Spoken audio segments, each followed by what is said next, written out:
Улаанбаатарчуудаа энэ өдрийн мэндийг хүргэе. 2026 оны 1 сарын 26 оны өдөр болж байна.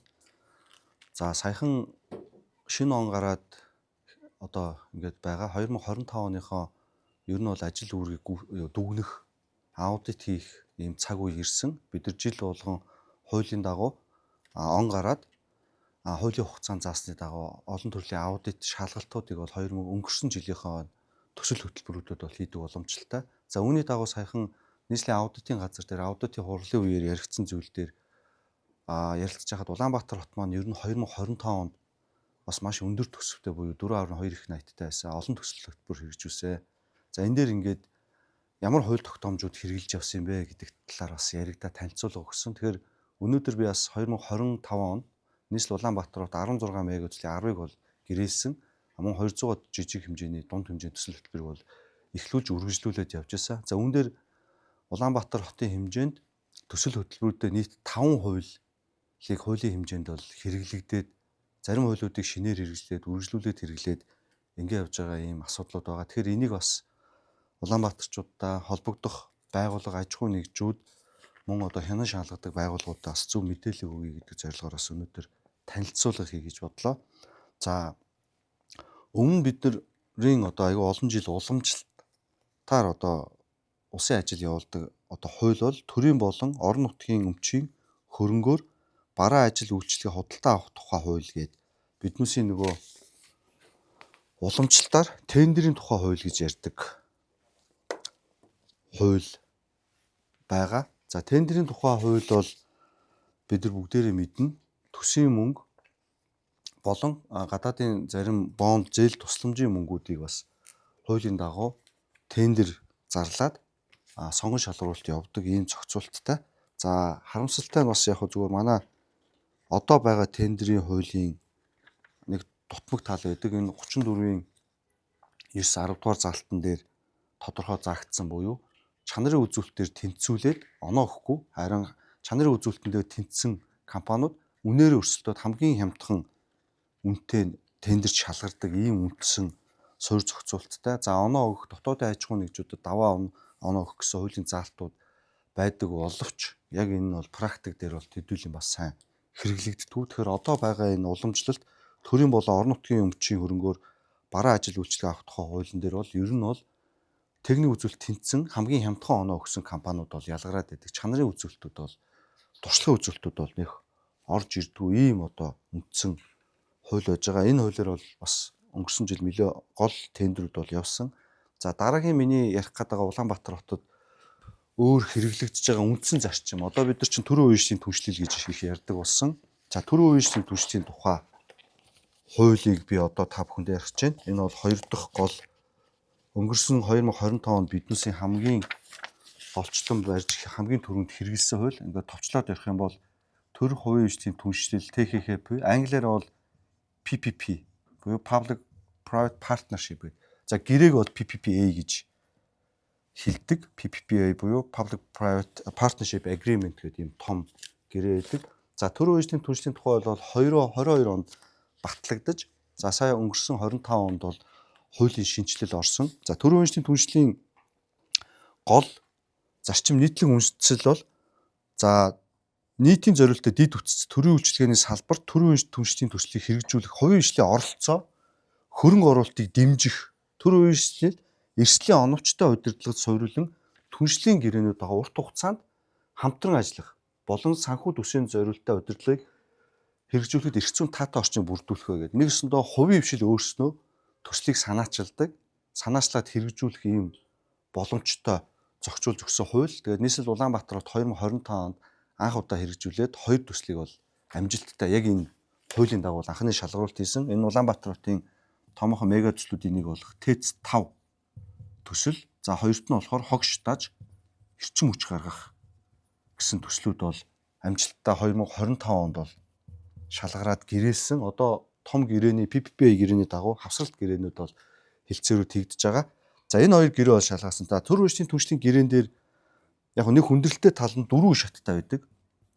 За нэгдүгээр үе шат нь бол урдчилсан судалгаа, шинжилгээ, хоёрдугаар үе шат нь бол бүрэн шинжилгээ, гуравдугаар үе шат нь бол сонгон шалгаруулалт, дөрөвдүгээр шат нь уралдаанд сонгон шалгаруулалт гэсэн ийм дөрвөн үештийг дамжаад за нийт иргэдийн төлөөлөгчдийн хурлаар бол хууль заасны дагуу 4 удаа ороод ойролцоогоор нэг хамгийн хурдтай явлахад нэг 8 сараас 12 сарын хугацаанд бол шалгардаг. За одоо энэ хуулийн хэмжээнд ТЭЦ-тэй хогш дах шалгарсан бол 3 дугаар үе шатн дээр нь Хүннү хотын 90 МВт-ийн батарей станц, Таранбааны төсөл, за 2 дугаар үе шатн дээр бүрэн шинжилгээ хийж байгаа Лагш дах, Дэнжин мянган дулааны станц, UB арена, Улаанбаатар усан цогцлбор гэсэн 4 төсөл. За 1 дугаар үе шатнд бол 20 төслийн суурь судалгаа хийгдэж байгаа. Ингээ явж байгаа. Тэгэхээр 4 үе шатаар ингээд 8-аас 12 сар бол явагдаж шалгардаг. За улсын хэмжээнд өнгөрсөн жил бас нэг төсөл зарлагтай явж байгаа. Тэгэхээр яг хуулийн хүрээнд хэрэглэгдэх журам байгаа. Засгийн газрын 210 дугаар тогтоолоор бол хэрэглэгч журам батлагдсан. Журмын дагуу болон хуулийн дагуу явахаар ер нь бол 4 шаттай явдаг. За 2025 онд хуульд шинжил хийгээд сүүлийн 2 үе шатыг уралдаанд толгож бол нэгтгсэн байгаа. Мөн үүнийгээ дагаад журам гарч журмын дагуу цахимаар хүлээж авах шинжилүүд хийгдсэн. За одоогор бол засгийн газраас журам шинжлэхтгэр бол ажиллаж байгаа. Одоо бол яг хуучин журмын дагуу 22 оны найруулгын дагуу төр үеийн түвшний тухай хууль хэрэгжээд бол хэрэглэгдээд бол явж байна. За дараагийн одоо Улаанбаатар хотод бас нэг хэрэглэгдэж байгаа чухал хууль, төсөл хөтөлбөр шалгараад байгаа хууль бол энэ бол 2015 онд батлагдсан хот суурин газрыг дахин хөгжүүлэх тухай хууль гэж хууль байж байгаа. За энийг хэдүүлээ товчлоод хот суурин газрыг хөгжүүлэх. Хот суурин газрыг хөгжүүлэх тухай. Газрыг хөгжүүлэх гэд биччихэ. За хот суурин газрыг хөгжүүлэх тухай хуулийн дээр 15 онд батлагдсан. За энэ болохоор яг үндсэн зорилго нь болохоор хот суурин газрыг дахин төлөвлөх. За энэ дээр бол үндсэн 2 ойлголт байж байгаа. За хот суурин газрыг дахин төлөвлөх хуулийн дээр ашиглалтын шаардлага Улаанбаатар хотод ашиглалтын шаардлагад хангахгүй байгаа нь хуучны барилгуудыг хэрхэн газар чөлөөлөлд нурааж сонгон шалгаруулалтыг явуулах уу? Дээрээс нь гэр орооллын газрыг төлөвлөж дахин төлөвлөлтөнд оруулж барилгажуулах талаар бол сонгон шалгаруулалт хийх заалтуудыг бол үндсэн тусгасан байдаг. За энэ хот суурин газрыг дахин хөгжүүлэх тухай хуулийн 19 дугаар заалтан дээр төсөл хэрэгжүүлэгчийг сонгон шалгаруулах гэж заасан. Үүнтэй уялдуулаад барилга хот байгуулалтын сайдын 16 оны 126 дугаар тогтоолоор батлагдсан журмууд байж байгаа. Мөн 18 онд 46 дугаар тушаалаар батлагдсан юм нийт нэг 10 гаруй журмууд ингэж хуулийн дагуу гарсан. Үүний дагуу бол 15 оноос хойш Улаанбаатар хотод гэр ороолын дахин төлөвлөлтийн төслүүд 3 талд 2 тал гэрээнүүд, дээрэс нь ашиглалтын шаардлагад хангахгүй байгаа барилгууд, мөн нийгмийн дэд үтцийн төслүүд бол энэ хуулийн ирээнд хувийн хвшил бас санаачилж болохоор ийм заалттай хувийн хвшил өөрөө мөнгөө гаргаад санаачлаад одоо төр бол зөвхөн менежмент хийн, зарим тал дээр бол хөрөнгө оруулалтын дэмжлэг үзүүлэхээр ийм хуулийн заалттай зохицуултаараа явж байгаа. За хот суурин газрыг дахин хөгжүүлэх тухай хуулиар 2015 онд Улаанбаатар хотын мега төслүүдээс ханы материалын 3000 айлын орон сууцны төсөл 12 га дээр сонгон найрхан дүүргийн 5 дугаар хороон дээр 2025 оны 9 дугаар сард энэ хуулийн 9 дугаар бүлгийн дагуу сонгон шалгаруулалт ажлын хэсэг байгуулад сайдын журмын дагуу сонгон шалгаруулалтууд явж юу байсан байж байгаа. 19 дугаар зүйлийн дагуу сонгон шалгаруулалтууд яваад ханы материалын төсөл шалгарсан. Дээрээс нь бид нар сая 2-7 хоногийн өмнө Сэлб 20 минутын хот дээр нийгмийн 15 багц ажил буюу үйлчлэгээний төв, нам хорооллын орон сууц гэх 15 багц дээр мөн хот суурин газрыг дахин хөгжүүлэх тухай хуулийн 19 дугаар зүйлийн дагуу гэр орооллыг орон сууцжуулж байгаа учраас сонгон шалгаруулалтыг зарласан байж байгаа. За энэ дээр хувийн хвшлүүд сонгон шалгаруулалтанд уралдаанд оролцоод төрд хамгийн их ашигтай хөлбөрийг санал болгосон онооны дагуу шалгаруулдаг. Тэгэхээр ер нь бол яг мега төслүүдээс 25 онд ханы материалын 3000 айлын орон сууц, Сэлб 20 минут маань энэ багцаар явсан. За 15 оноос хойш бол Улаанбаатар хотын хэмжээнд гэр орооллыг дахин төлөвлөх, ашиглалтанд шаардлага хангахгүй байрыг дахин одоо төлөвлөх ойролцоогоор нэг 40-од төсөл арга хэмжээ бол Улаанбаатар хотын хэмжээнд энэ хуулийн дагуу бол хэрэгжээд явж байгаа. За тэр хуулиудыг хэрэгжилж байгаа нь бол Улаанбаатар хотын орон сууцны газар НОСК болон Улаанбаатар орон сууцжуулалт ХХГ компаниуд бол энэ хуулийн дагуу сонгон шалгаруулалтыг ингээд хийж байгаа. Ийм одоо зохицуултууд байж байна. За энэ бол ингээд 3 дахь хууль. За дараагийн миний танилцуулах гээд байгаа хууль бол нийслэл Улаанбаатар хотын замын хөдөлгөөний төвжирлийг бууруулах, гэр хорооллыг орон сууцчлуулах тухай хууль гэж хууль байж байна. Энэ бол яг хуу товчхондоо хэлэх юм бол замын хөдөлгөөнийг бууруулах, замын хөдөлгөөний төвжирлийг бууруулах, гэр хорооллыг орон сууцчлуулах тухай гэдэг. Орон сууцчлуулах. За энэ хуулийн гол заалт нь болохоор яг хуулийн дээр сонгон шалгуулалт байхгүй. Нөгөө хуулиудтайгаа хамтарч хэрэгжих буюу хамгийн гол зарчим нь нийтийн тээврийн сан, гэр хорооллыг дахин төлөвлөх, газрыг дахин төлөвлөх, гэр хорооллын хөгжлийн сантай байж газар чөлөөлтийг дэмжих, төвжирлийн холбогдлолтой нийтийн тээвэр таксины асуудлуудыг бол бүрэн тодорхой хэмжээнд бол зохицуулж өгсөн. Энэ дээр хамгийн гол зохицуулт буюу одоо гэр хорооллын дахин төлөвлөлтөн дээр энэ хот суурин газрыг хөгжүүлэх тухай хуулийн өмнө бас амжилтгүй явагдсан болохоор хувийн ишлүүд өөрөө газар чөлөөлтөн дээр бол маш их асуудалтай. 1-2 аж ахуй нэгж хувь иргэн газраа чөлөөлж өгөөс болоод бусад хүн хохирдог ийм асуудлууд байсныг гэр хорооллын замын хөдөлгөөний төвчрлийг бууруулах, гэр хорооллыг орон сууцчлуулах тухай хуулийн дээр иргэдийн 70%-аас доош хүн дэмжсэн тохиолдолд газрыг албатан чөлөөлж болно. Нийгмийн зайлшгүй хэрэгцээнд газрыг чөлөөлөх тухай 10 дугаар зүйл дээр бол тодорхой ингээд заасан. Газрын нөхөн олгорыг бол хэрхэн олгох тал дээр бол 11 дугаар зүйл дээр бол бүрэн тусгацсан байдаг. Газрын нөхөн олгорын үнэлгээ, тэгээ гэр хорооллыг орон сууцчлуулах тухай байршил, за үйл ажиллагааны чиг үүрэг гэдэг ингээд тодорхой зохицуултууд байгаа. Тэгэхээр гэр хорооллыг энэ бол зөвхөн нийслэл Улаанбаатар хотод хүчин төгөлдөр хууль байж байгаа. Энэ хуулийн дагуу бол газар чөлөөлтүүд болон нийтийн тээврийн зарим зохицуултууд явагдаад сая Сэлб хотын ер нь бол газар чөлөөлт болон бусад дэд бүтцийн газар чөлөөлтүүд бол энэ хуулийн дагуу бүрэн газар чөлөөлөлт нийтийн тээвэр. Тэгэхээр энэ газар чөлөөлтүүд маань өөрөө энэ 2023 онд батлагдаж 25 онд тодтол орсон энэ хуулийн дагуу бол бас хэрэгжээд ингээд явж байгаа. За хамгийн сүүлийн 5 дахь одоо төсөл хэрэгжүүлэхэд оролцож байгаа гол чухал хууль бол энэ Хүннү хотын эрх зүйн байдлын тухай хууль гэж байж байгаа. Хүннү хотын эрх зүйн байдлын тухай. За Хүннү хотын хууль гэдэг чинь. Хүннү хот. За шинэ нисэх буудлын одоо орчимд Хүннү хот гэж засгийн газрын тогтоолоор байгуулад 2024 онд бол Хүннү хотын эрх зүйн байдлын тухай хуулийг тусгаасан хууль.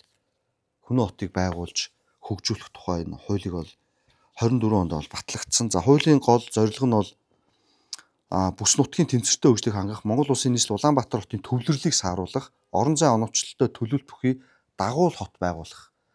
Зорилтын өрөөнд Хүннү хотын эрх зүйн байдлын тухай хуулийг бүтээн байгуулалт, хөрөнгө оруулалт, тогтвортой хөгжлийг дэмжих бодлогыг тодорхойлоод оршно гэдэг. Ингээд Хүннү хотын эрх зүйн байдлын тухай. Хүннү хотын эрх зүйн байдлын тухай хуулиар бол Хүннү хот өөрийн гэсэн захиргаатай. За Улаанбаатар хот бол Хүннү хотын 80%, Төв аймаг 20% эзэмшээд шинэ нисхийн орчим хэсэг бол Хүннү хотын бүсчлэлд байж байгаа. Ингээд өөрийн гэсэн хөгжлийн корпорацтай Хүннү хотын хөгжлийн корпорацаараа дамжуулаад төсөл хөтөлбөрийг хэрэгжүүлэх ийм хууль эрх зүйн зохицуулттайгаар бол явж байгаа. За Хүннү хотын хөгжлийн корпорац дээр Хүннү хотыг хөгжүүлэх, хөрөнгө оруулалт болон төсөл хөтөлбөрүүдийг хянах, удирдах, зохион байгуулах, мөн хотын дэд бүтцийн сантай байхаар ингээд зохицуулсан. Хүннү хотын эрх зүйн байдлын тухай хуулийн 5 дугаар бүлэг дээр хотын бизнес орчин хөрөнгө оруулалтыг дэмжих зорилгоор за хөрөнгө оруулалтын тухай 28 заасны дагуу хотын бүтээн байгуулалтын хөгжлийн төсөлд 300 тэрбум төгрөгөөс дээш хөрөнгө оруулалт хийх санал гаргасан хөрөнгө оруулагчдаа засгийн газар эрх олгосны дагуу хотын захирагч гэрээ байгуулж төсөл хөтөлбөрүүдийг хэрэгжүүлж одоо болохоор зохицуулалтаа мөн 24-ийн 7 дээр хотыг хөгжүүлэх төсөл арга хэмжээг төр үеийн түвшлэр хэрэгжүүлж болох бөгөөд энэ харилцааг холбогдох хууль журмаар зохицуулна гэдэг. Тэгээд энэ Хүннү хотын эрх зүйн байдлын тухай хууль дээр хурал нь яаж үйл ажиллагаа явуулах вэ? Корпорац нь яах юм?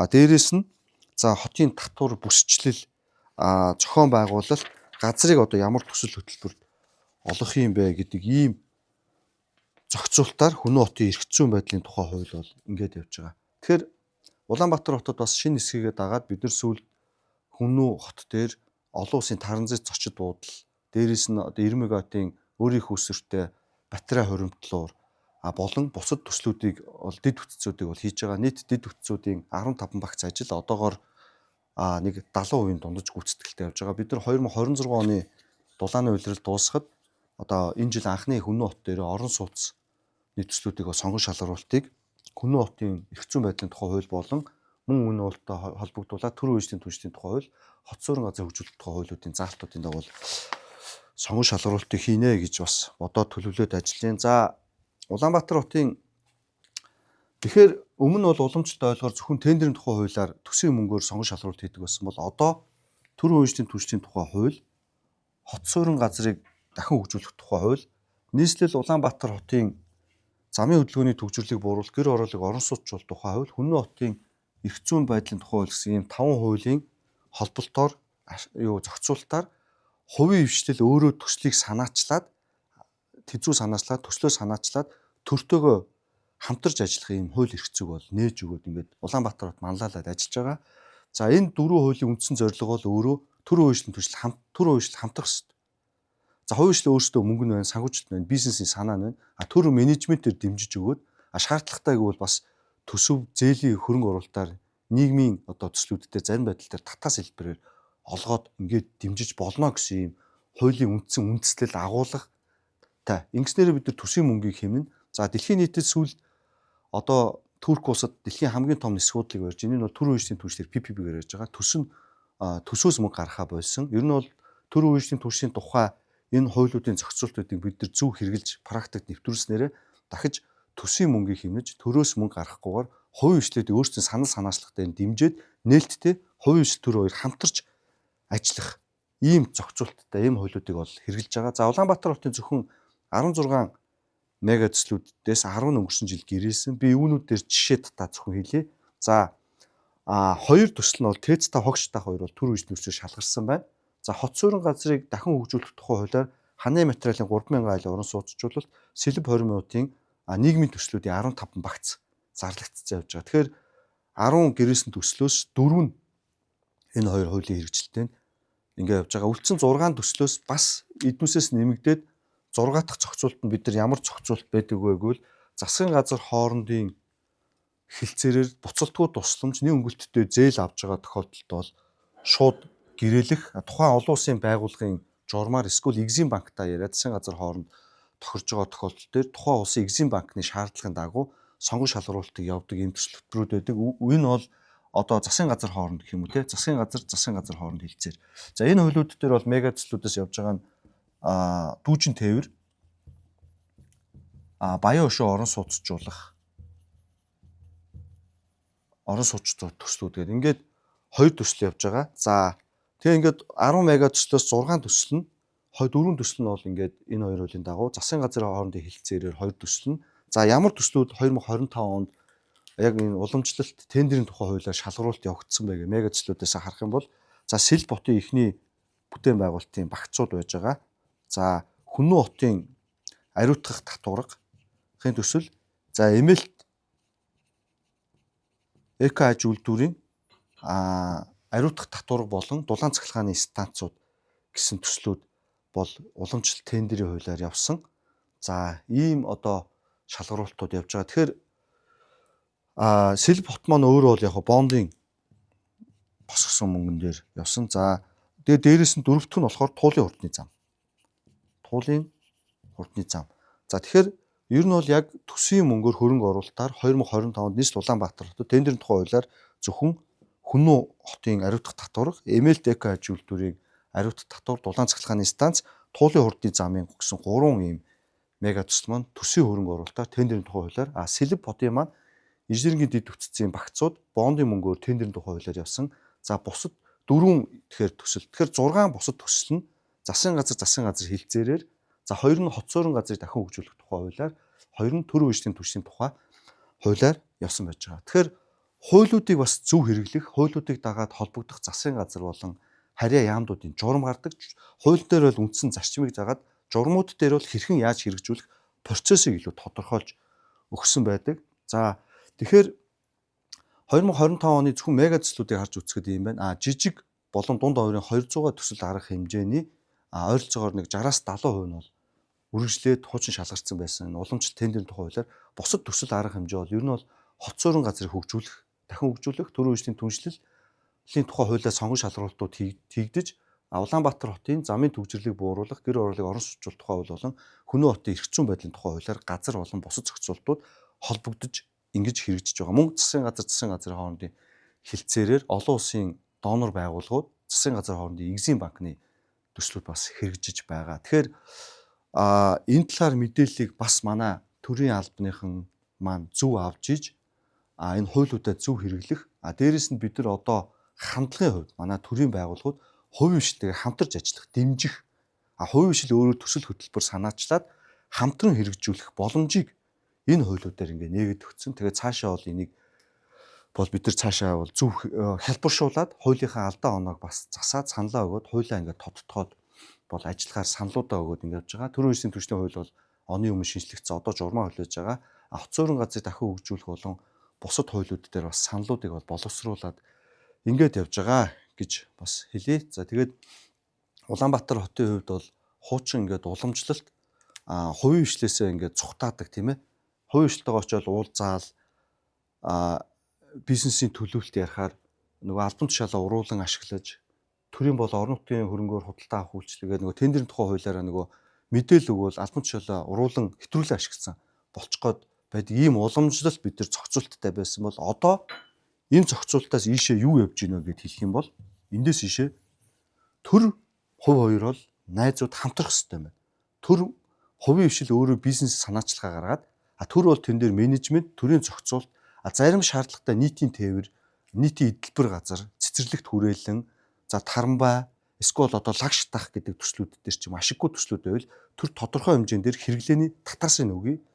Зээл хөрөнгө оруулалтаар хөрөнгө оруулалт хий. Хувийн хвшил өөрсдөө ингээд бизнес болгоод менежментийн хувьд өөрсдөө санаачлаад аваад хэрэгжүүлээ гэдэг энэ үндсэн суур зарчим одоо дэлхийн нийтээр бол энэ хандлагатай явж байгаа. Энэ зарчим бол энэ дөрвөн хуулийн дээр бол утгын хувьд шингэж өгсөн байгаа. Тэгэхээр одоо бид нэр сонгон шалгаруулалт, төсөл хөтөлбөр, дэд үтцийн ажлуудыг бол ер нь бизнесүүдийг чсэн энэ дөрвөн хуулийн хэмжээнд аль болох хувийн хвшил маань өөрсдөө санаачилж тийм ээ төрн менежментийн хувьд эрхийг олгоод дэмжиж тэгтээ хот гэдэг бол өөрөө тодорхой хэмжээний стандарттай байгаад стандарт бол хангах шаардлагатай. Тэгэхээр тодорхой хэмжээний юу гэсэн дуртай юмаа хийж болно гэдэг бол энэ бол хотын зарчим биш. Хот гэдэг бол өөрөө хотын стандартаар суурилсан хотын соёл байдаг. Тэгэхээр үүн дээр суурилсан хотын стандарт аюулгүй байдлаа хангасан, бусдын аюулгүй байдлыг тав тухыг хангасан энэ төсөл хөтөлбөрүүдийг хувийн хвшил санаачлаад энэ хуулиудын дагуу төрн хамтраад ингээд дэмжиж ажиллаад явах боломжтой ингээд хэрэгжүүлээд явж байгаа гэж бас тайлбарлая гэж бодлоо. За өнөөдөр тэгээд энэ хуулиудыг тайлбарлаад энэ хүргээд ингээд дуусгажээ.